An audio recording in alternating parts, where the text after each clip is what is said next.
উনি নাটোরের বনলতা সেন সুরেখা না, উনি জনম দুঃখী সুরেখা। সে লাঠিয়াল বাহিনীর অত্যাচারে শুধু মনোবল নয়, শারীরিক বলও হারিয়েছে। অত্যাচারই তার এখন একমাত্র ভয়। পুরনো জীবন থেকে তাকে উদ্ধার করে আব্বাস শুধু তার ট্রাকেই না, নিজের জীবনেও ঠাঁই দিয়েছে। আব্বাসের সাথেই তার যত ভাব ভালোবাসা।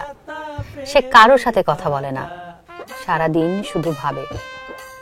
অনেকগুলো ভাবনার মাঝে একটা ভাবনা তাকে বারবার উকি দেয়। বর্ষায় হাওড়ে আব্বাসকে নিয়ে গান শোনাবে। তার জীবনের লক্ষ্য একটাই, এই নিকলি হাওড়ে তার হাঁসের খামারটা বড় করা। রাতে স্বপ্নে দেখে সে কথা বলছে। শুধু স্বপ্ন না, বাস্তবেও কি সুরেখা কথা বলতে পারবে?